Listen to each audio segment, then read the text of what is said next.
Dan kita jangkakan situasi ini akan berkekalan sehingga akan berterusan sehingga besok hari Jumaat dan juga hari Sabtu lah. Hari ini, besok dan juga Jumaat. Dan kita tahu yang Malaysia ni, negara kita ni sebenarnya berada di luar kawasan laluan ribut tropika. Walau bagaimanapun, kita pernah sebelum ni pernah mengalami 2 episod ribut tropika melanda terus ke negara kita. Yang pertama berlaku pada 26 Disember 1996, ribut tropika Greg yang melanda negeri Sabah pada ketika itu. Dan yang seterusnya, yang keduanya adalah taufan Vame ataupun ribut tropika Vame. Dia bergantung kepada definisi masing-masing lah. Yang berlaku yang melanda selatan Semenanjung Malaysia pada 26 Disember 2001. Ini adalah 2 episod ribut tropika yang melanda negara kita sebelum ni lah. Dan kalau termasuk yang hari ini adalah kejadian yang ketiga. Dan yang paling istimewanya, ia berlaku di Selat Melaka yang tak pernah berlaku sebelum ni. Dan ia bukan sahaja menjadi perhatian semua reporter pada petang ni, tapi juga menjadi perhatian dunia sebenarnya dan juga para penyelidik seluruh dunia.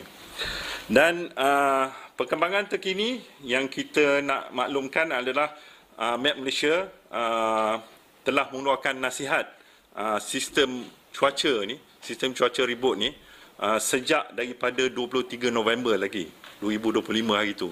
Kita kemaskini setiap 3 jam dan maklumat terkini boleh diperolehi di laman web Jabatan Meteorologi Malaysia lah. Dan sebenarnya kawasan pemantauan kita Met Malaysia ni, kita memantau kawasan perairan dan juga negara kita antara latitude 0 degree di garisan khatulistiwa sehingga kepada latitude 20 darjah utara. Ini kawasan yang kita monitor. Dan juga daripada longitude daripada 95 darjah sebelah timur, itu sedikit saja di tepi, kita kata Langkawi lah, sedikit saja di sebelah barat Langkawi, sehinggalah ke 130 darjah timur, iaitu di sebelah Sabah, di sebelah timur Sabah. Ini kawasan yang kita monitor. Jadi apa-apa yang berlaku ribut tropika dalam kawasan tu, kita akan keluarkan amaran, nasihat ataupun amaran.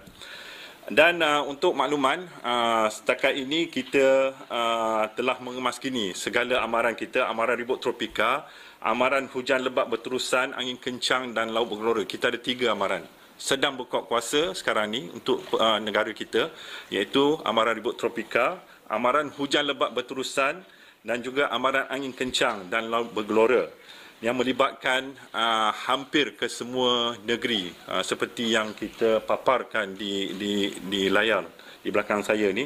Melibatkan Kedah ada di situ, Pulau Pinang, Perak, Pahang, Selangor, wilayah Persekutuan Kuala Lumpur, wilayah Persekutuan Putrajaya, Negeri Sembilan, Melaka dan Johor.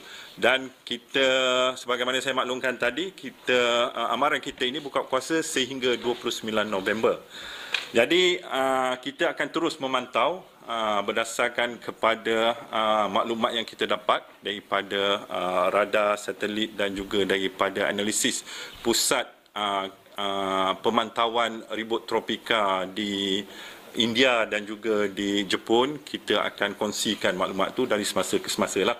Dan orang ramai, terutamanya publik kita lah, saya nak minta supaya bersiap siaga dengan episod hujan lebat yang agak luar biasa kali ini. Kita tak pasti banyak mana yang akan datang, tapi berdasarkan kepada gambar radar kita tadi, ini adalah keadaan hujan yang sedang berlaku di perairan Selat Melaka yang akan memasuki ke negara kita dan seterusnya akan bergerak merentasi Semenanjung menuju ke Laut Cina Selatan di sebelah timur. Jadi makna dia hari ini, sekarang ni dah mula hujan, malam ni akan hujan, besok akan hujan, mungkin sebelah malam besok atau awal pagi lusa akan berada di pantai timur. Itu yang akan berlaku dengan situasi sekarang ni. Jadi saya rasa untuk orang awam kan dapat maklumat yang terkini, bolehlah melayari laman sesawang kami di www.met.gov.my dan juga boleh akses juga di laman media sosial kami di Facebook, di X, di Instagram dan juga boleh juga kita kata dapatkan maklumat daripada mobile My Cuaca. Kita ada mobile apps yang boleh di-uploadkan dengan tanpa bayaran secara percuma. Boleh diperoleh secara percuma sama ada melalui Android ataupun Android dan juga OS Apple. Dan talian hotline kita 1300-221638. Ini talian hotline Met Malaysia. Kalau perlukan maklumat, kita 24 jam sehari sentiasa ada orang di meja petugas dan insya-Allah saya rasa itu saja daripada saya. Kalau ada apa-apa